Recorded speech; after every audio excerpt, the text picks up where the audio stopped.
Os músculos são tecidos do corpo humano formados por fibras que se contraem e relaxam, possibilitando assim uma ampla gama de movimentação, desde os mais amplos, como caminhar, correr, até os mais delicados, sejam eles movimentos da mão, do pé ou da face.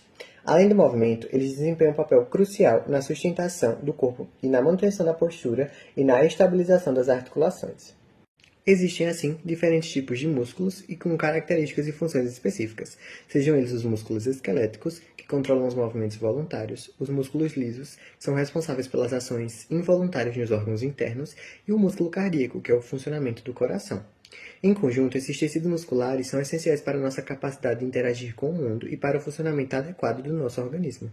Bom dia, eu sou a Eliane. Hoje eu vim falar um pouquinho sobre os diferentes tipos de músculo. Bom, de início é importante que a gente saiba que por existirem diferentes tamanhos, formas e funções, os músculos são divididos em 3 tipos. O músculo liso, o estriado esquelético e o estriado cardíaco. Eu vou começar falando um pouquinho sobre os músculos lisos, que são aqueles que possuem contração involuntária, ou seja, eles funcionam de acordo com a necessidade do nosso corpo. São encontrados nas áreas ocas do corpo, como por exemplo o estômago, a bexiga, o intestino, os próprios vasos sanguíneos, entre outros.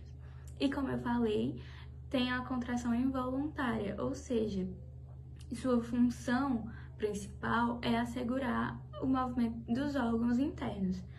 Os desencadeadores de contração e relaxamento desses músculos são involuntários, ou seja, funcionam de acordo com a necessidade do nosso corpo, que o nosso corpo está pedindo. Agora, o próximo, o músculo esquelético, ele está relacionado ao que as pessoas entendem por músculo. Então, ele pode ser contraído, relaxado, de acordo com o que a gente quer. A gente consegue mandar esse estímulo para o nosso corpo. Ele é responsável pela postura e o movimento e está ligado aos ossos e disposto de forma oposta nas articulações. Então, por exemplo, aqui eu tenho o bíceps e aqui eu tenho o tríceps. O bíceps vai ser responsável por contrair e o tríceps vai ser relaxar. Então, ele sempre está disposto de forma oposta para assegurar os movimentos. E são sempre movimentos suaves para não causar nenhum tipo de dano. Outra coisa importante é que a força e o tamanho desses músculos vai estar sim relacionada também à quantidade de exercício que a pessoa costuma fazer. Agora, falando um pouquinho sobre o músculo estriado cardíaco, é importante ressaltar que ele constitui o nosso coração e que não faz parte do sistema musculoesquelético. Ele se assemelha um pouquinho com o músculo estriado esquelético por possuir um padrão regular de fibras, que quando a gente observa no microscópio, ele apresenta como se fossem umas listras seguidas e reguladas. Também é um músculo involuntário e sua função principal vai ser assegurar os batimentos cardíacos. Então, a gente não controla ele funciona de acordo com a necessidade do nosso coração. Vai estar ali na partezinha do miocárdio e, como eu já falei, sua função principal é assegurar os batimentos cardíacos. Meu nome é Emily e eu vou falar um pouco sobre a atividade da contração muscular. A contração muscular é um processo onde as fibras musculares vão gerar tensão e movimento quando se encurtam ou quando mantêm seu comprimento sob algum tipo de resistência. É um mecanismo essencial, seja para caminhar, para manter a postura, o equilíbrio do corpo ou até mesmo para bombear sangue pelo coração. O processo da contração muscular em si, ele começa quando o cérebro envia um impulso nervoso que vai liberar acetilcolina na fenda sináptica. Isso vai abrir os canais de sódio, o que vai despolarizar a membrana e liberar aí os cálcios do retículo sarcoplasmático. Esses íons cálcios, então, eles vão se ligar à troponina, o que vai permitir que os filamentos de actina e miosina deslizem entre si, encurtando o sarcômero. Se faltar cálcio nesse processo, a contração ela não vai acontecer. E essa hipocalcemia, ela pode causar câimbras e espasmos nos músculos. Agora, eu vou falar um pouco sobre o papel do cálcio do ATP realmente na contração muscular. O cálcio ele vai coordenar as atividades da contração do músculo com o fornecimento do ATP, enquanto o ATP vai fornecer a energia necessária para a contração. Quando o cálcio ele é liberado ali do retículo sarcoplasmático, ele se liga à troponina, que permite que a quitina e a miosina interajam. O ATP ele vai fornecer energia para o golpe de força e depois ele vai liberar a quitina da miosina. Já no relaxamento, o cálcio ele é removido do sarcoplasma pela bomba de cálcio e o ATP ele alimenta essa bomba de cálcio. Sem o ATP, o músculo ele entra em fadiga extrema. É como se a gente pudesse comparar essa atividade com uma fábrica, onde o cálcio seria o operário ali que libera a máquina, a quitina e a miosina, e o ATP ele seria o combustível que faria essa máquina funcionar. O tecido muscular é formado por fibras, que elas se agrupam em feixes e elas são mais especializadas na contração e distensão do músculo. As fibras elas se organizam em níveis. O endomísio, que envolve a fibra de uma forma individual, o perimísio, que envolve feixes de fibras, e o epimísio, que envolve todo o músculo. Existem 3 tipos de músculo. O músculo esquelético, que ele é voluntário e ele possui fibras mais longas. O músculo cardíaco, que ele é exclusivo do coração e ele é involuntário. E o músculo liso, que ele é mais para órgãos internos, como por exemplo os vasos sanguíneos. Em torno das miofibrilas, há o retículo sarcoplasmático, que armazena íons de cálcio para a contração. As miofibrilas são compostas por sarcômeros, que são unidades contráteis do músculo. O sarcômero é a unidade que vai de uma linha Z a outra e possui a banda 1 do músculo. As miofibrilas estão ligadas ao sarcomela por meio da distrofina e outras proteínas, e entre si por filamentos intermediários de desmina. O grau de contração muscular depende da intensidade do estímulo e da quantidade de fibras que estão sendo estimuladas ali no movimento. Oi, eu sou Maria Eduarda. Peço perdão pela minha voz, que eu estou um pouco doente, mas eu vim falar sobre a estrutura dos tecidos musculares. Olá pessoal, me chamo Francisco Pedro e nessa parte do trabalho eu vou falar sobre o controle dos movimentos musculares. O movimento é algo essencial para a vida humana, pois permite que a gente interaja com o ambiente e realize tarefas cotidianas. Esse controle acontece principalmente pela atuação integrada do sistema nervoso e dos músculos esqueléticos. Ou seja, não é só o músculo que faz o movimento acontecer, mas todo um processo coordenado, desde o cérebro até a contração muscular. É por isso que entender esse controle é tão importante para as áreas da saúde. Músculo esquelético e controle do movimento.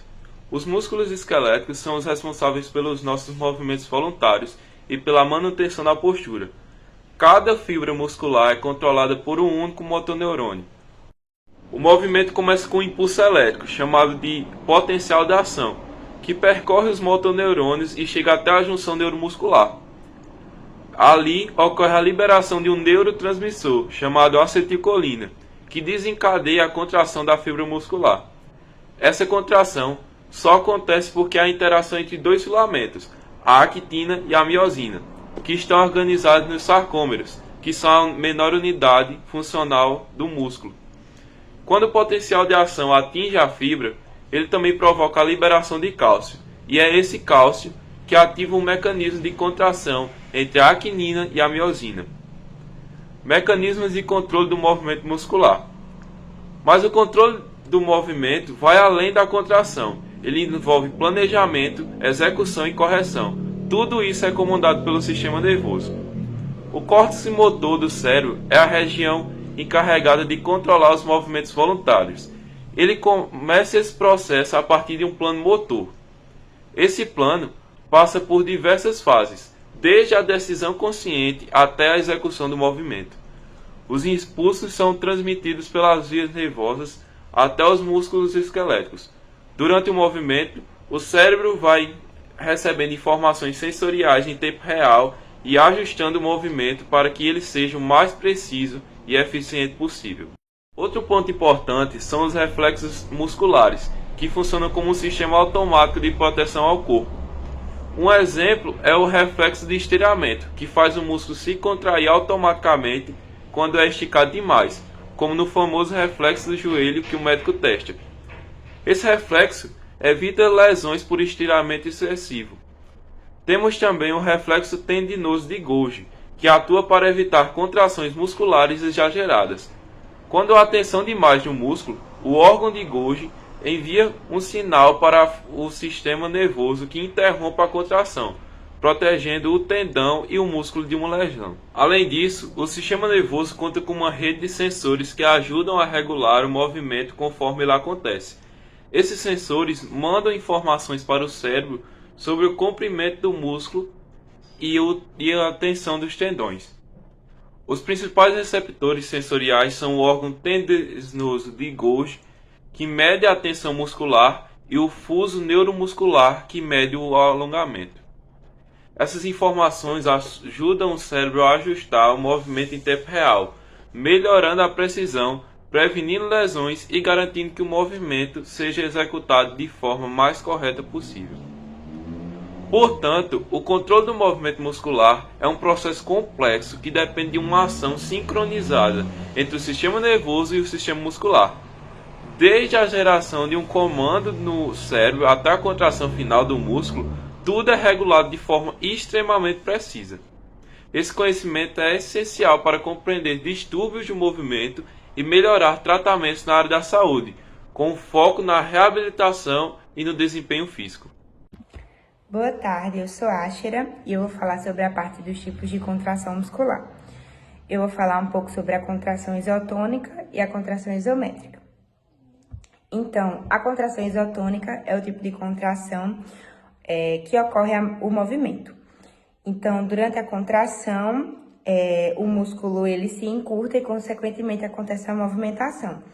E esse tipo de contração também é o necessário para o desenvolvimento da massa muscular. Então, ela pode ser ativa ou passiva. A ativa ou concêntrica acontece quando ocorre a aproximação do músculo, a aproximação da origem e da inserção do músculo. Então, ele se encurta e aproxima a origem e a inserção, basicamente. E esse tipo de contração, ele gera muita força. E um exemplo é na academia, quando fazemos o exercício de supino. Então, o movimento de subida é um tipo de contração isotônica ativa ou concêntrica. Então, durante a subida do movimento, o músculo está gerando uma força suficiente para superar a resistência do peso. Por isso que gera muita força. Então, esse tipo de contração também é muito comum em atividades que envolvem empurrar ou levantar objetos ou pesos. E na contração excêntrica, a contração excêntrica ou passiva, acontece o alongamento do músculo, então acontece o afastamento da origem da inserção e é basicamente a volta do movimento. Então, o músculo está gerando força também, mas para controlar o movimento de volta.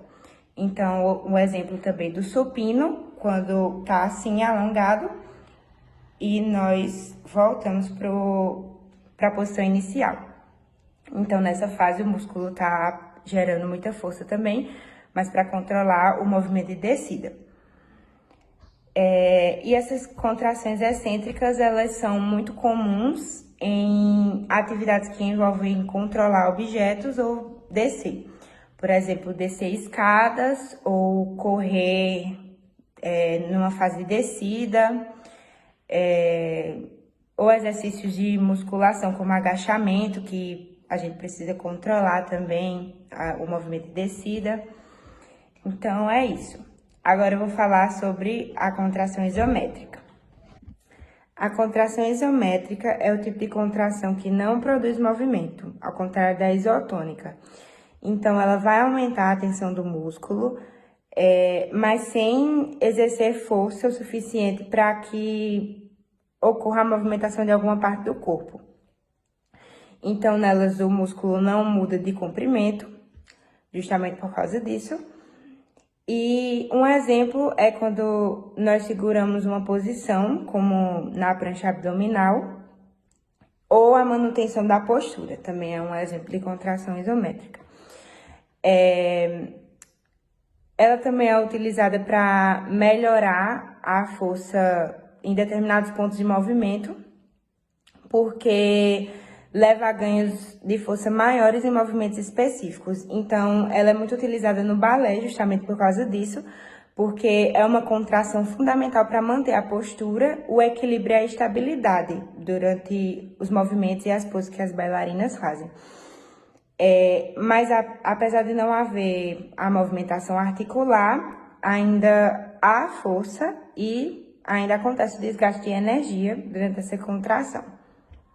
Agora eu vou falar sobre os principais músculos e suas respectivas localizações. No músculo da cabeça e do pescoço, os principais são 3. O masseter, que ele é essencial para a mastigação, elevação da mandíbula. O esternocleidomastoide, que permite a flexão, extensão e rotação da cabeça. E o trapézio, que ajuda a elevar e girar a escápula, além de estender o pescoço. Já no músculo do tronco, existem alguns que são essenciais para o funcionamento dessa região. O peitoral maior, ele é responsável pela flexão, adução e a rotação medial do braço. Dorsal largo, que é o latíssimo do dorso, ele estende, aduz e rotaciona medialmente o braço. O reto abdominal, porque ele flete o tronco e comprime o abdômen. O oblíquo, os oblíquos, na verdade, que auxiliam na flexão lateral e rotação do tronco, além de suportar a parede abdominal. Os eretores da coluna, que são grupos de músculos que mantêm a postura ereta e auxiliam na extensão da coluna vertebral. E o diafragma, que é o principal músculo da respiração responsável pela expansão da caixa torácica durante a inspiração. Nos membros superiores existem 4 principais, que é o deltoide, que ele é envolvido na abdução, flexão e extensão do ombro. O bíceps braquial, que é a principal flexor do antebraço e também auxilia na supinação. O tríceps braquial, que é o principal extensor do antebraço. E os flexores e extensores de punho e dos dedos, que eles permitem os movimentos das mãos e dedos e são essenciais para a apreensão e outras atividades motoras mais finas. Bom, nos membros inferiores são 5, os principais. O glúteo máximo, que é o principal extensor de quadril e importante para caminhar, correr e subir escadas. O quadríceps femoral, que é um grupo de 4 músculos na parte anterior da coxa e que é responsável pela extensão do joelho. Os isquiotibiais é um grupo de 3 músculos na parte posterior da coxa, responsável pela flexão do joelho e extensão do quadril. O gastrocnêmio e o sóleo são os principais músculos da panturrilha, são responsáveis pela flexão plantar do pé e é essencial para caminhar e ficar nas pontas dos pés. E a tibial anterior é responsável pela dorsiflexão do pé. Agora eu vou falar do desenvolvimento embrionário do tecido muscular. Então, para dar uma introduzida, durante a fase de gastrulação, no desenvolvimento embrionário, são formadas as 3 camadas germinativas que vão dar origem aos primórdios dos tecidos e dos órgãos, que são a mesodermo, a ectoderme e a endoderme. Mais ou menos entre a 4ª e a 8ª semana de gestação, acontece a organogênese. A organogênese é um processo em que as células dessas 3 camadas germinativas vão se dividir, se migrar e se agregar, se diferenciando e formando vários sistemas. Então, elas se unem às semelhantes e vão formar os sistemas do corpo. Esses sistemas vão começar a se desenvolver de maneira mínima e, com o passar do tempo, esse funcionamento vai melhorando. Então, o mesoderma, que é uma dessas 3 camadas germinativas, vai dar origem aos músculos.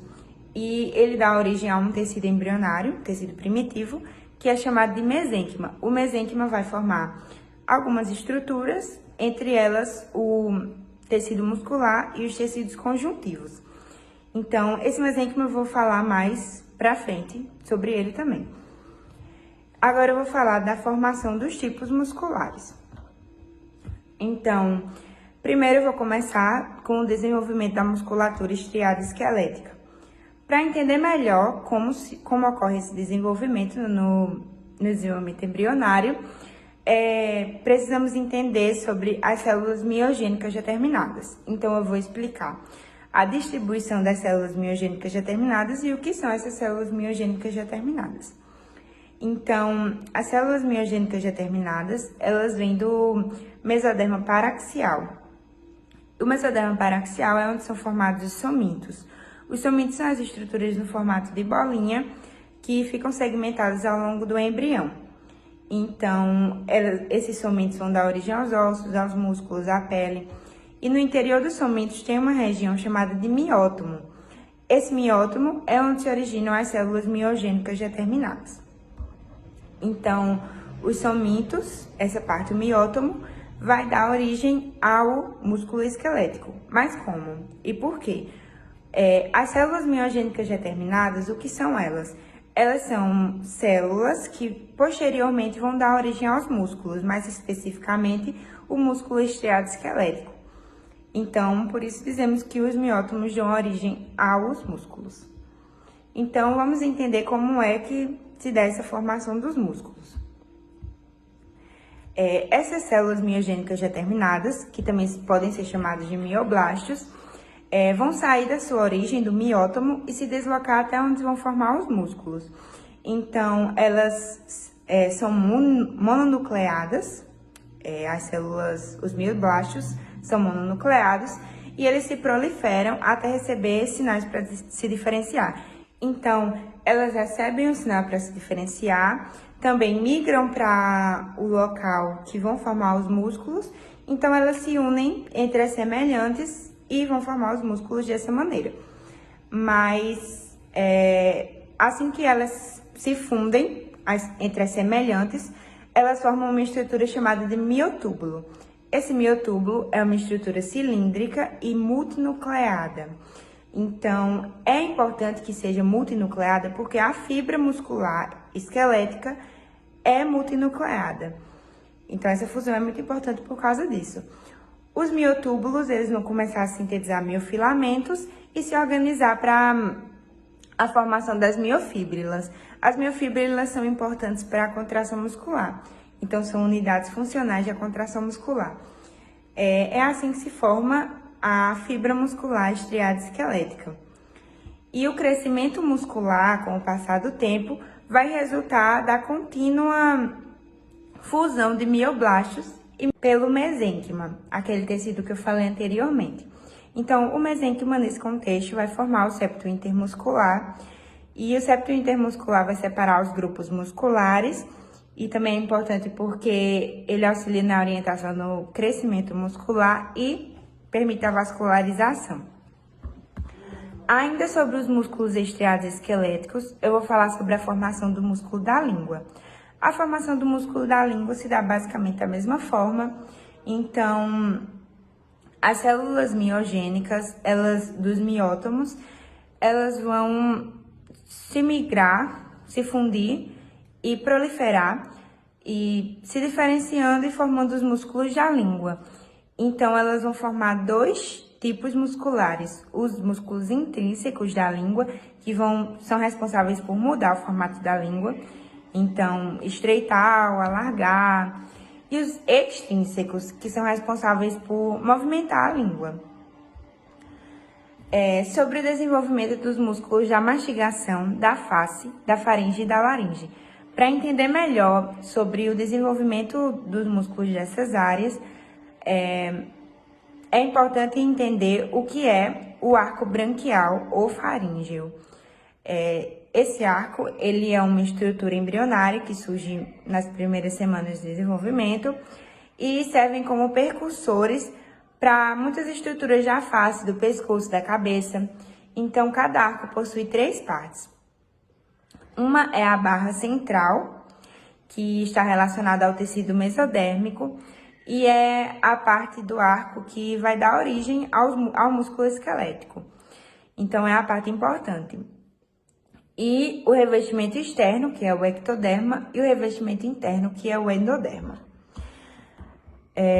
Então, de forma geral, os músculos da mastigação, da face, da faringe e da laringe têm origem do mesoderma. Como se dá essa formação desses músculos? Então, as células do mesoderma, elas vão migrar até os arcos branquiais, especialmente na parte de cima do arco, e essa parte de cima, ela serve como um ponto de partida para as células. Então, essas células musculares elas vão se organizar em massas musculares específicas e se espalhar para as áreas que vão formar os músculos. E nessas áreas, depois dessa migração, elas vão se especializar, vão se diferenciar, se agrupar e se diferenciar para formar músculos específicos, cada uma em sua área. Então, cada grupo muscular, depois da migração, vai receber a inervação correspondente ao nervo do arco de origem. Então, cada músculo vai ter uma inervação diferente, baseado de onde ele se originou. Sobre os músculos, a formação dos músculos dos membros, que também são músculos estriados esqueléticos, os mioblastos, essas células, mioblastos, elas migram dos miótomos até o interior do primórdio dos brotos dos membros. Então, os brotos dos membros estão lá e os mioblastos vão migrar para o interior desses primórdios dos membros. E ao chegar nesses brotos, cada grupo muscular carrega a inervação também do somito de origem. Então, eles vão formar os músculos dessa maneira. Sobre o desenvolvimento da musculatura estriada cardíaca. O tecido estriado cardíaco, ele se forma a partir do mesoderma esplâncnico.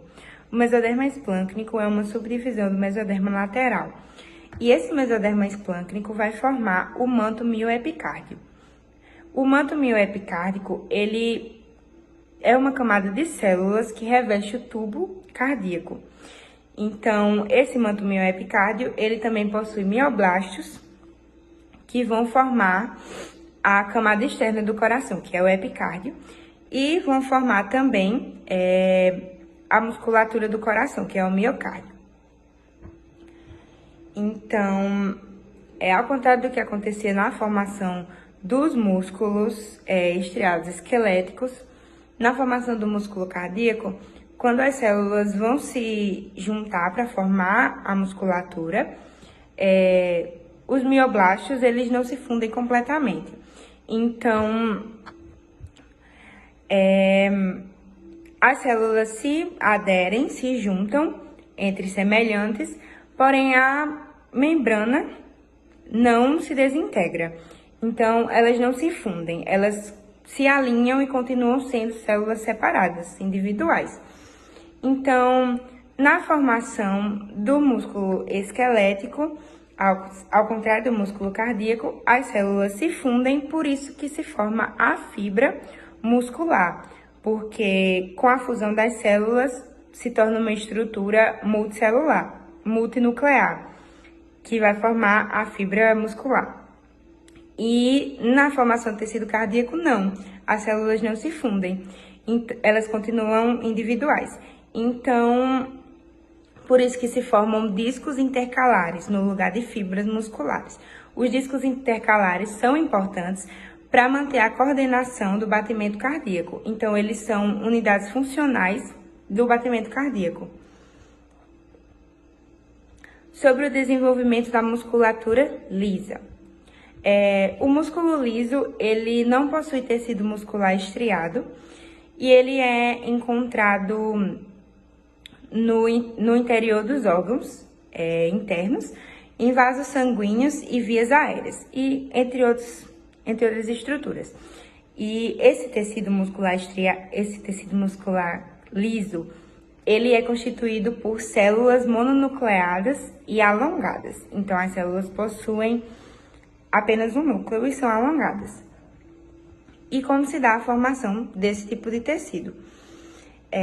Então, o músculo liso dos órgãos internos, ele se origina também no mesoderma esplâncnico, e esse mesoderma esplâncnico, ele envolve o endoderma do tubo digestivo, e também envolve a musculatura dos vasos encontrados em mesentérios, que são o órgão responsável por manter o intestino preso à parede do abdômen, esse mesentério, e também a musculatura das vias aéreas. Então,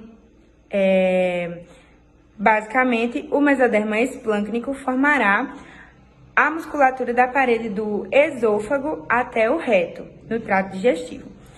E a musculatura brônquia e pulmonar das vias aéreas, os vasos dos órgãos internos e algumas regiões do sistema urogenital. Vale ressaltar que o músculo liso dos vasos localizados na parede do corpo, membros inferiores, superiores, cabeça, são originados do mesênquima somático local.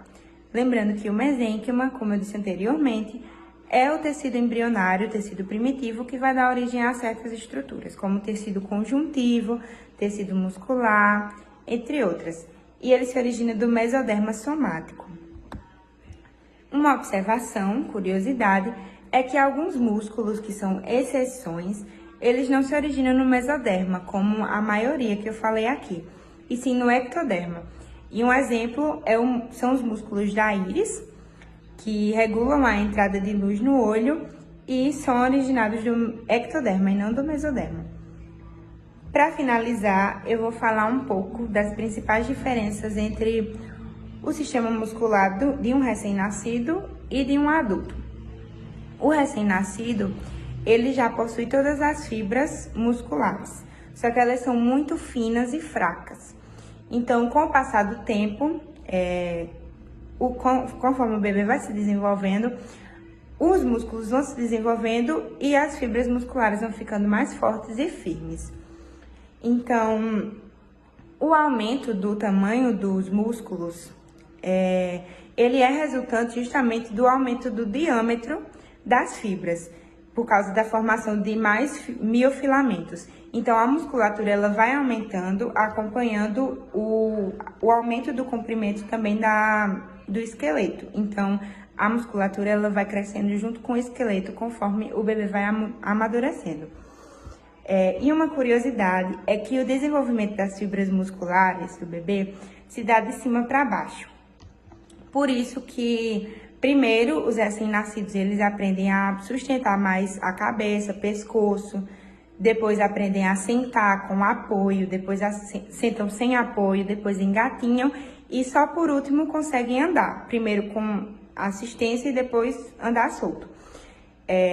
Por isso que se dá por causa disso, porque primeiro vão amadurecer as fibras musculares da parte de cima, dos membros, do pescoço, e por último só a perna, para o bebê se sustentar em pé. Bom dia, dando continuidade, agora eu vou falar um pouquinho sobre o sistema muscular e o envelhecimento. A gente sabe que sim, existe alguma relação entre ambos e a gente vai estudar ela agora, mas que o sistema muscular sofre significativas alterações com o passar dos anos e à medida que nós somos envelhecendo. As principais dessas alterações são a perda de massa e força muscular, que vai resultar em uma condição chamada sarcopenia, que nós vamos ver um pouquinho mais adiante, além da alteração na composição das fibras musculares e na diminuição da capacidade de contração. Agora, falando um pouquinho sobre a sarcopenia, é uma condição que se inicia ali por volta dos nossos 30 anos de idade e é gradativa, então ao longo dos anos nós vamos perdendo mais um pouquinho de massa e força muscular. A sarcopenia é o resultado de um processo na qual o nosso corpo perde tecido muscular e perde número e tamanho de fibras musculares.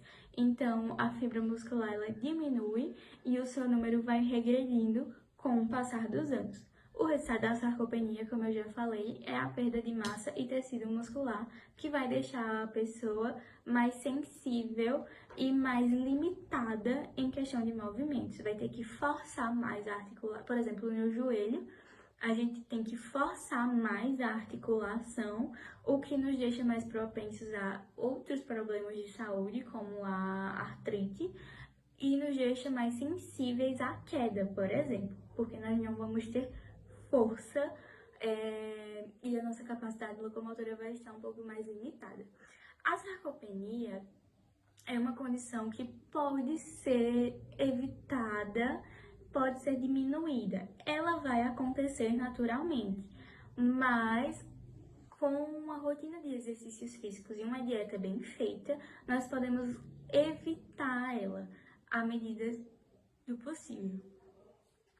Agora, falando um pouquinho sobre as fibras musculares, como eu falei, as fibras têm uma alteração na sua composição e vão perder número e tamanho.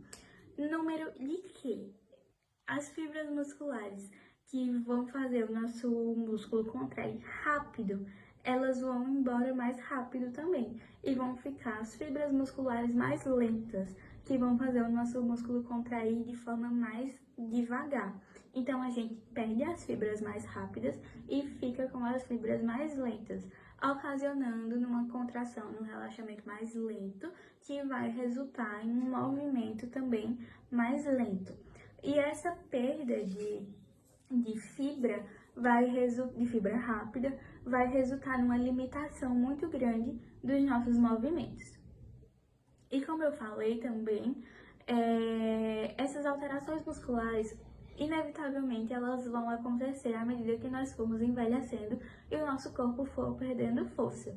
Mas o que nós podemos fazer para evitar isso é uma rotina de exercícios diários e uma dieta equilibrada. Então, agora eu vou falar um pouquinho sobre essas medidas, a começar com exercício contra resistência, musculação. É importante para desafiar a força muscular e aumentar o nosso limite de capacidade. Além da nutrição adequada, como eu falei, é importante um tratamento nutricional acompanhado de uma dieta feita por um especialista que vai com alimentos que irão fortalecer o nosso corpo, os nossos músculos, os nossos ossos e um estilo de vida ativo. É importante que a pessoa se mexa, saia, faça caminhada, faça exercício e tenha um estilo de vida ativo, não acostumando o corpo a esses movimentos mais limitados e lentos antes do tempo. É importante entender que o nosso corpo não funciona em partes separadas. Os sistemas fisiológicos atuam de forma conjunta. Quando falamos de movimento, por exemplo, não estamos falando só de músculos. O movimento só acontece de verdade graças à ação coordenada de vários sistemas: muscular, esquelético, nervoso, circulatório e respiratório e endócrino. Ou seja, para que a gente consiga andar, correr, manter a postura ou até escrever, todos esses sistemas precisam trabalhar juntos. Integração com o sistema esquelético. O sistema muscular tem uma relação direta com o sistema esquelético. Os músculos estriados esqueléticos estão presos aos ossos por meio de tendões. Quando o músculo se contrai, ele puxa o osso ao qual está ligado, causando o movimento das articulações. As articulações funcionam como alavancas que permitem que o esqueleto se mova em diferentes direções. Além disso, o sistema esquelético também protege órgãos internos, sustenta os tecidos do corpo e participa da produção de células sanguíneas. Por isso, sem os ossos, o músculo não teria estrutura para agir. Eles formam uma base de apoio para qualquer movimento muscular. Integração com o sistema nervoso. A contração muscular voluntária começa no sistema nervoso central, especificamente no córtex motor, que é a área responsável pela intenção de se mover. Esse comando viaja pelos neurônios motores até alcançar as fibras musculares, gerando a contração. Se esse estímulo não chega, como em caso de lesão na medula espinhal, o músculo pode parar de funcionar, mesmo estando fisicamente saudável. Já os músculos involuntários, como os do coração e os dos órgãos internos, são controlados pelo sistema nervoso autônomo, que age sem a nossa vontade. No caso do coração, por exemplo, os nervos simpáticos e parasimpáticos regulam a frequência e a força das batidas. Integração com o sistema circulatório. O sistema circulatório é essencial para o funcionamento dos músculos, porque é ele quem leva oxigênio e nutrientes para as células musculares. Durante o exercício físico, o corpo precisa de mais oxigênio e glicose. Por isso, há um aumento no fluxo sanguíneo para os músculos ativos. Esse processo é chamado de vasodilatação e garante que os músculos tenham energia para se contrair. Além disso, os músculos cardíacos que fazem parte tanto do sistema muscular quanto do sistema musculatório, mantêm o sangue circulando continuamente, garantindo a nutrição de todos os tecidos do corpo. Integração com o sistema respiratório. O sistema respiratório também tem um papel fundamental, porque ele fornece o oxigênio que o sangue vai levar para os músculos. Quando a gente se exercita, a respiração se torna mais profunda e rápida, justamente porque o corpo precisa de mais oxigênio para gerar energia. Os músculos respiratórios, como o diafragma e os intercostais, também são músculos esqueléticos e são controlados por centros nervosos localizados no bulbo e na ponta do tronco encefálico. Isso mostra que até para respirar, os sistemas nervoso, respiratório e muscular trabalham juntos. Integração com o sistema endócrino. O sistema endócrino regula várias funções do nosso corpo através de hormônios, e isso inclui a atividade muscular. Durante a atividade física, a adrenalina aumenta a liberação de glicose para os músculos, oferecendo mais energia. O crescimento muscular também depende de hormônios como a testosterona e o hormônio do crescimento.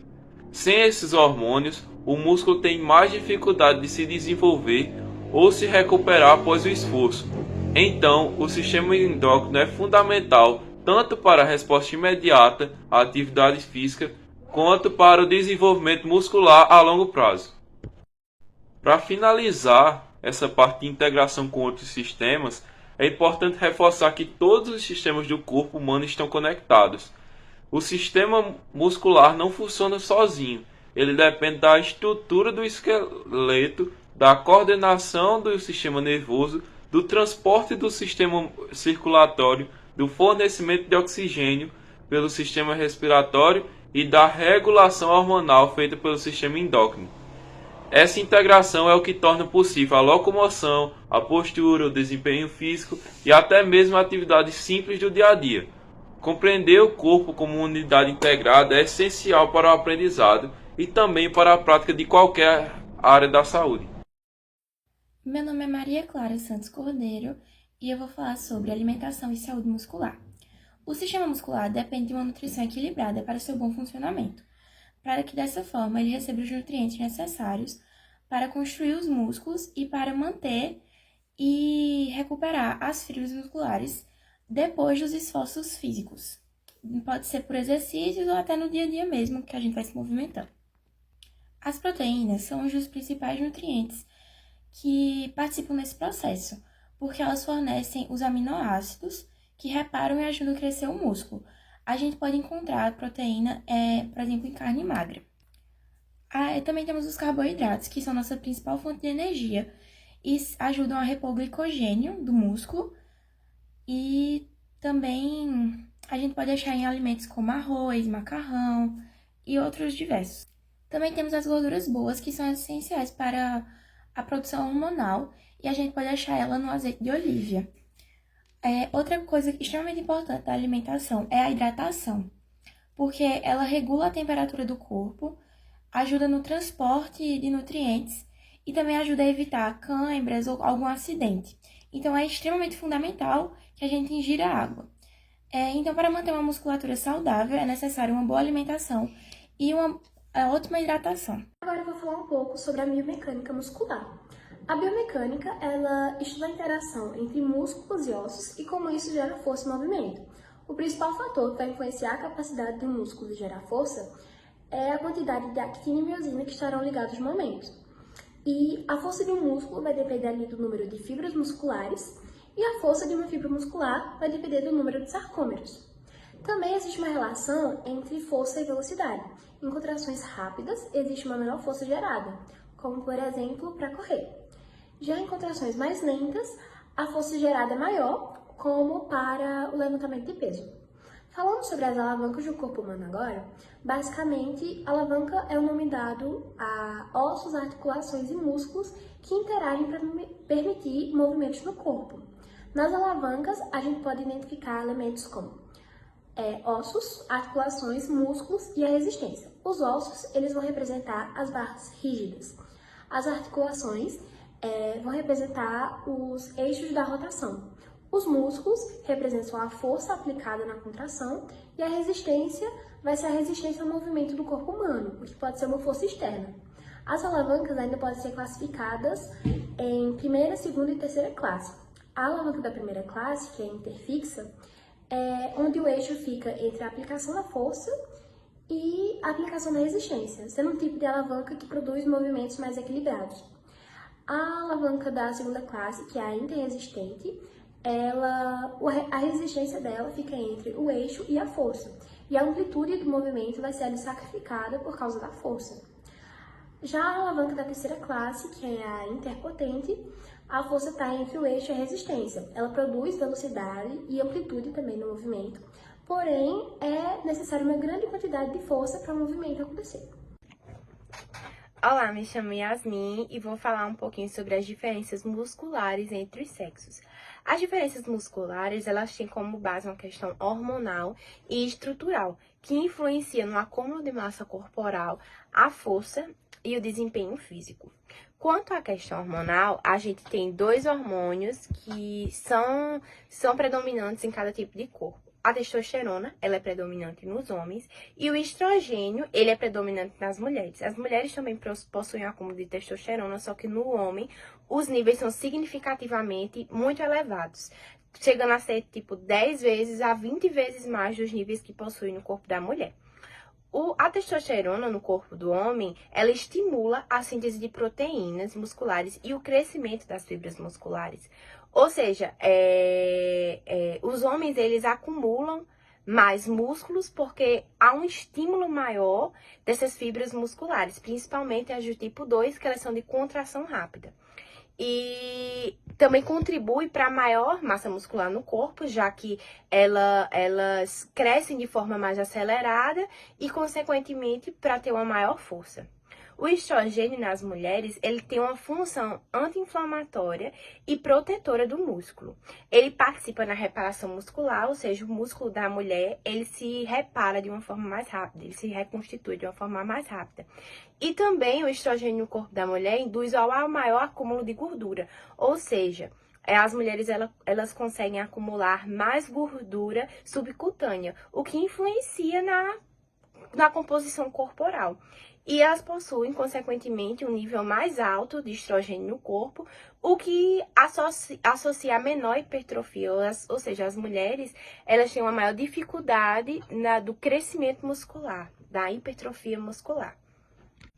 Quanto à composição muscular entre homens e mulheres, está diretamente ligada às questões hormonais, às produções dos hormônios que diferenciam a composição muscular diferente entre os homens e as mulheres. Nos homens, há uma maior proporção de massa magra e menor de gordura. Por quê? Porque há um maior crescimento das fibras musculares, ou seja, com o acelerado crescimento das fibras musculares, nos homens eles costumam acumular maior massa magra e menos gordura. Também há uma predominância relativa das fibras do tipo 2, que influencia na força e na potência, né? E também há um maior potencial para hipertrofia e força muscular, porque como foi dito anteriormente, como há o crescimento maior das fibras musculares, os homens ele têm uma maior facilidade para hipertrofia muscular. Já com as mulheres, elas possuem uma menor massa muscular absoluta, mas a força ela está relativamente semelhante, não está igual, porém ela está relativamente semelhante à força dos homens.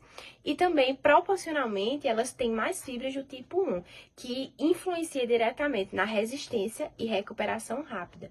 Também possuem uma maior resistência à fadiga e uma melhor recuperação, já que possuem um acúmulo maior das fibras do tipo 1, que fazem justamente esse trabalho de resistência e recuperação rápida após o exercício, após a atividade, após o esforço que vai fazer em determinado momento.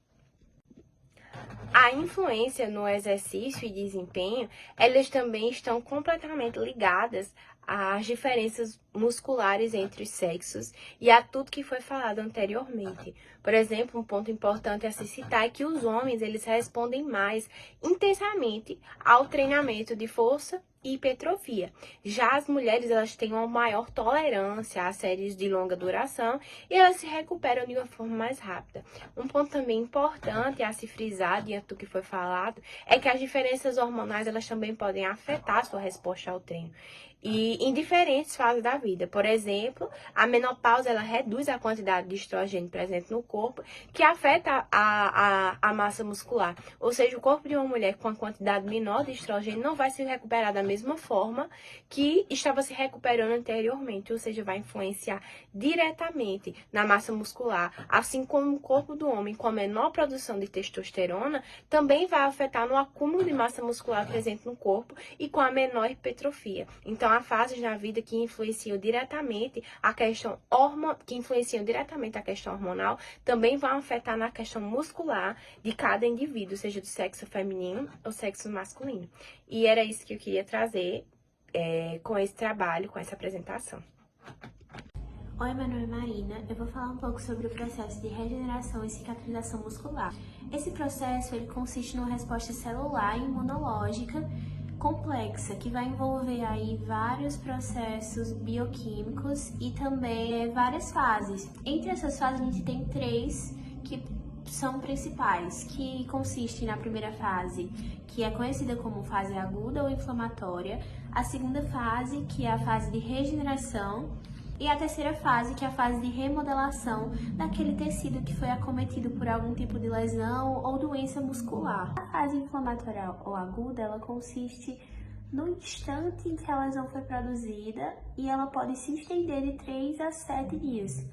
E nessa fase, o paciente costuma sentir muita dor ali na região lesada, por isso o nome. Independente da forma que aquela lesão ela foi gerada, vai haver uma desestruturação do sarcômero e, consequentemente, uma necrose, podendo chegar a virar um hematoma em casos de lesões graves. Vai ocorrer ali o extravasamento do líquido intracelular. Também vai ocorrer a ativação do sistema complemento e a desgranulação dos mastócitos. Nessa fase também vai começar o recrutamento das células inflamatórias, como os neutrófilos e os monócitos, para o local que foi acometido pela lesão. Bom, ainda na primeira fase, a gente vai ter ali a liberação de citosinas, enzimas e fatores de crescimento na região que foi lesada, pelas diferentes células inflamatórias e também pelas plaquetas e pela matriz extracelular. Alguns desses, eles vão ter uma função essencial ao longo das fases do processo de regeneração muscular, por ter uma influência positiva ou negativa na proliferação e diferenciação das células estaminais musculares, que também são conhecidas como células satélite. O ácido nítrico, ele também é produzido nessa fase, essencialmente pelos macrófagos. E ele vai induzir a apoptose das células danificadas.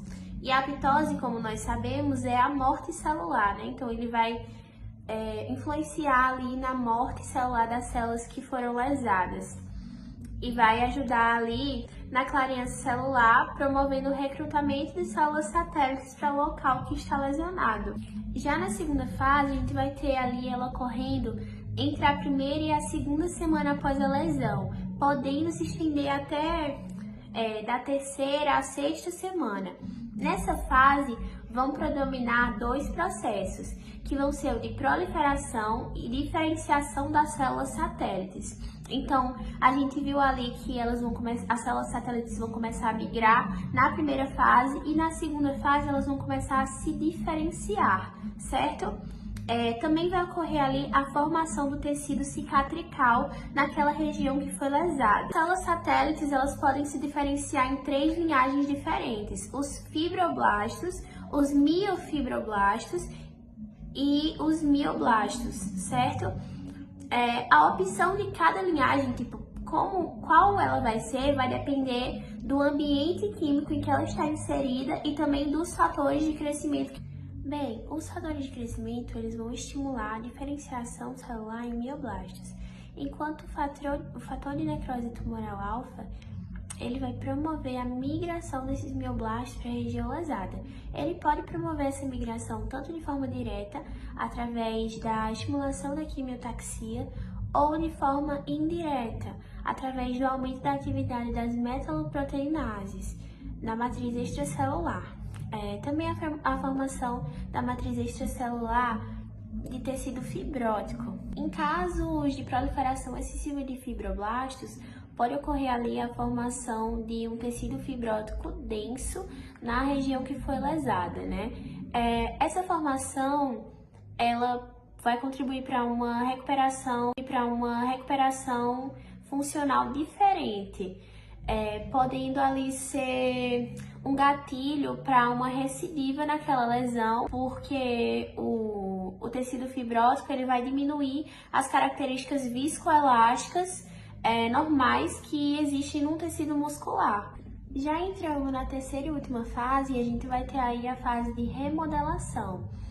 Ela vai acontecer ali predominantemente na 7ª semana, podendo durar de 3 a 6 meses após a lesão. Então, a gente percebe que ela é bem mais extensa. Nessa fase, é uma grande atividade celular. As células satélites, elas vão começar a se diferenciar e se organizar em miofibras. Como a gente viu na segunda fase, elas estão ali se diferenciando, mas ali na terceira fase é que elas realmente aumentam essa diferenciação e essa produção celular, certo? Essa etapa ela vai ser crítica para a recuperação das propriedades contrácteis do músculo, do tecido músculo-esquelético, né? Como foi falado, ocorre ali a produção de um tecido cicatrical fibrótico durante todo esse processo de regeneração. Mas nessa terceira fase em específico, caso o microambiente não seja propício à miogênese, ocorre uma substancial formação do tecido fibrótico. Nessa fase, a gente vai verificar uma maior atividade dos fibroblastos, que podem influenciar negativamente a regeneração e propriedades mecânicas daquele tecido muscular que foi lesado. A palpação, ela envolve o toque direto sobre os músculos, ou seja, um contato mais direto com o paciente. E o que sentir e o que analisar nessa palpação? Primeiramente seria o tônus muscular, se o músculo está flácido, se ele está espástico ou se ele está rígido. A textura e a consistência do músculo, se ela está normal, endurecida, demasiada. A sensibilidade, se há presença de dor na palpação. A temperatura do local, porque o aumento pode indicar um processo de inflamação. A presença de nódulos ou pontos de gatilho, em caso de dor miofacial. E também aos testes de força muscular, que eles são utilizados para avaliar a capacidade contrátil dos músculos contra a resistência. Há uma tabela chamada classificação de Oxford, que é uma escala de 0 a 5, que o 0 ele indica sem contração muscular visível, não há nenhuma contração muscular aparente aos olhos. No 1, ele há uma contração muscular palpável, mas sem movimento algum. No 2, há um movimento completo com gravidade eliminada, ou seja, na horizontal. Não há gravidade, ele seria na horizontal. No 3, há um movimento completo contra a gravidade, sem nenhuma resistência. No 4, há um movimento completo contra a gravidade e uma resistência moderada. E no 5, seria uma força normal, ou seja, contra a resistência máxima. E era sobre isso que eu gostaria de falar, sobre a questão da importância da avaliação clínica no sistema muscular. Meu nome é Maria Clara Santos Cordeiro e eu vou falar sobre o uso de esteroides e anabolizantes. Essas substâncias são versões sintetizadas da testosterona e são usadas principalmente para o ganho de músculo rapidamente. Porém, quando é utilizado de forma não supervisionada, de forma ilegal, pode trazer sérias consequências. Os músculos realmente crescem mais rápidos, mas de forma artificial, o que de certa forma pode ficar esteticamente feio e também pode causar sobrecarga nas articulações, nos tendões e nos ligamentos, o que aumenta o risco de lesão.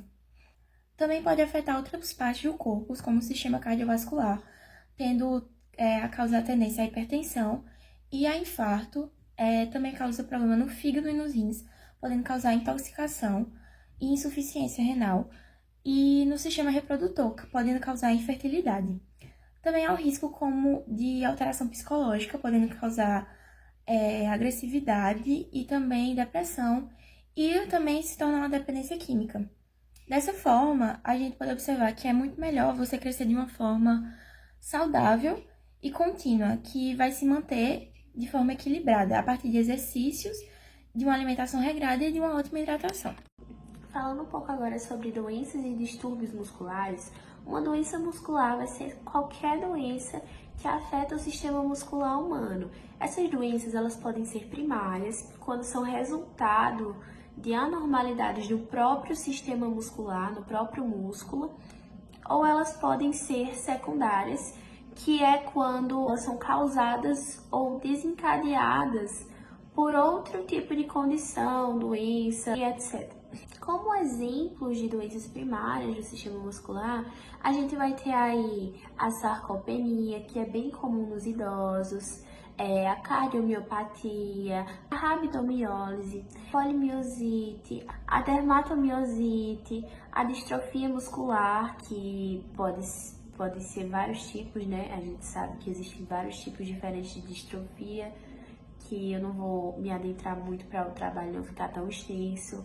A gente vai ter também a miastenia graves, a gente vai ter a esclerose lateral amiotrófica, que é conhecida como ela também. A respeito das doenças primárias no sistema muscular, elas afetam os músculos e muitas vezes elas afetam os nervos que fazem a inervação naquele músculo também. Por esse motivo, elas podem, consequentemente, resultar em alguma atrofia muscular ou perda de massa muscular, que pode envolver a perda de força em função de um ou mais músculos do nosso corpo. A respeito das causas das doenças do sistema muscular, elas podem ser genéticas, podendo ser hereditárias ou causadas por alguma nova mutação genética no indivíduo afetado. Algumas delas são doenças autoimunes, que ocorrem quando o sistema imunológico ataca seus próprios tecidos musculares saudáveis. E, às vezes, a causa dessa doença muscular ela é desconhecida. Trouxe algumas causas adicionais também, que podem ser o uso excessivo ou lesão dos músculos. Alguns tipos de câncer também podem causar doenças musculares, infecções, doenças nervosas e uso de alguns medicamentos. Quando falamos de sintomas das doenças musculares, a pessoa com doença muscular pode apresentar fraqueza muscular, problemas de movimento, equilíbrio, além de sintomas como dormência, pálpebras caídas, problemas para engolir ou respirar. Entrando agora na parte de lesões, elas vão ocorrer normalmente na junção miotendínea, por ser uma área de transmissão de força, posicionamento e estabilização articular. A maioria das lesões vão ocorrer na fase de contração excêntrica, que já foi apresentada nesse trabalho. Essas lesões, elas vão causar um desarranjo nas estruturas das fibras musculares, desencadeando um processo de morte celular e inflamação, reparo e fibrose. A respeito das classificações das lesões, essas podem ser diretas ou indiretas. Diretas são quando elas são decorrentes de situações de impacto, como quedas ou traumas. Já as indiretas são quando ocorrem na ausência de contato, exigindo grande potência na realização dos movimentos. Elas também podem ser traumáticas ou atraumáticas. Traumáticas seriam contusões, lacerações, e atraumáticas seriam cãibras ou alguma dor muscular tardia. E, por fim, elas podem ser parciais ou totais. As parciais acometem somente parte do músculo, enquanto as totais abrangem a totalidade do músculo e acarretam uma deformidade aparente. E os músculos são simplesmente essenciais, atuando como verdadeiros motores que nos permitem realizar desde as tarefas mais simples até as mais complexas, seja para levantar da cama, caminhar até a cozinha, digitar no computador, carregar as compras ou até mesmo sorrir e respirar. Assim, os músculos, que possibilitam esses movimentos e nos dão força e estabilidade necessárias para realizar as atividades diárias, sem a ação coordenada de diversos grupos musculares. Nossas atividades cotidianas seriam extremamente limitadas e desafiadoras. Agora eu vou falar um pouquinho sobre a avaliação clínica do sistema muscular. A avaliação clínica do sistema muscular ela é essencial na área de saúde, porque ela identifica disfunções, lesões ou doenças musculares. Geralmente, a avaliação clínica ela é dividida em 3 etapas, que seriam a inspeção, a palpação e os testes de força muscular. A inspeção ela consiste em observar visualmente o paciente, tanto em repouso quanto em movimento.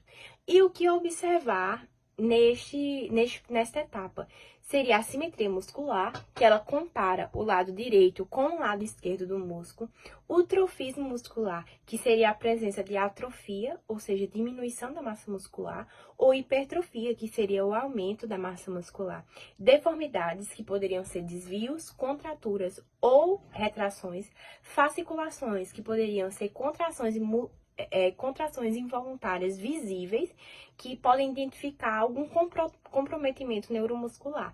E também a coloração e o aspecto da pele, que seriam presença de hematomas, cicatrizes ou alguns sinais de inflamação. Agora eu vou falar um pouco sobre os cuidados de enfermagem do paciente que tem comprometimento muscular. E isso tudo relacionado com a prevenção de úlceras por pressão. As úlceras de pressão, que também são chamadas de escaras ou úlceras de decúbito, são lesões na pele ou nos tecidos moles causados principalmente pela isquemia tecidual, resultante da pressão, especialmente em áreas que têm um tecido subcutâneo e ossos que são um pouco mais eminentes. O tratamento envolve uma limpeza com soro fisiológico morno para a remoção das escaras e, caso seja necessária a utilização de alguma medicação nos casos mais graves, o médico pode recomendar algum tipo de medicação, mas é só em casos bem específicos. É mais comum em pacientes que estão acamados ou com uma mobilidade um pouco limitada, que não tem tanta facilidade de se mover, e o risco aumenta com fatores, por exemplo, a idade avançada, desnutrição, uma má alimentação, incontinência, infecção, um edema. E as áreas mais afetadas geralmente são a região sacral e os calcâneos, com 60% das úlceras ocorrendo na região sacral. Alguns tipos de prevenção e cuidados que se deve ter com o paciente por exemplo, o uso de camas piramidais e mudar a posição do paciente a cada 2 horas, manter uma dieta rica em fibras, manter sempre os locais que tem mais essa disponibilidade a ter a úlcera por pressão hidratado e limpo, evitar uma umidade excessiva e trocar fraldas frequentemente, por exemplo, e realizar uma higiene muito bem feita. Como eu citei, é importante haver a mudança de decúbito e do posicionamento adequado do paciente, como, por exemplo, fazer essa mudança a cada 2 horas para evitar a pressão em lugares específicos. Isso também auxilia na respiração, porque promove o conforto e previne infecções também, além de aliviar a pressão e melhorar a circulação sanguínea, prevenindo atrofias musculares. O procedimento da troca de decúbito acontece por alguns processos que são necessários, como, por exemplo, a higienização das mãos, usar luvas, abaixar as grades da cama do paciente, trocar as roupas se for necessário, movimentar o paciente com cuidado para evitar fricção na pele, recolocar os equipos que foram liberados antes e registrar a nova posição em prontuário. Algumas observações importantes é que sempre que possível, o ideal é fazer esse procedimento com 2 pessoas e o uso correto dos cousins ajuda a diminuir a pressão, oferecendo mais segurança e conforto ao paciente. E é isso, muito obrigada!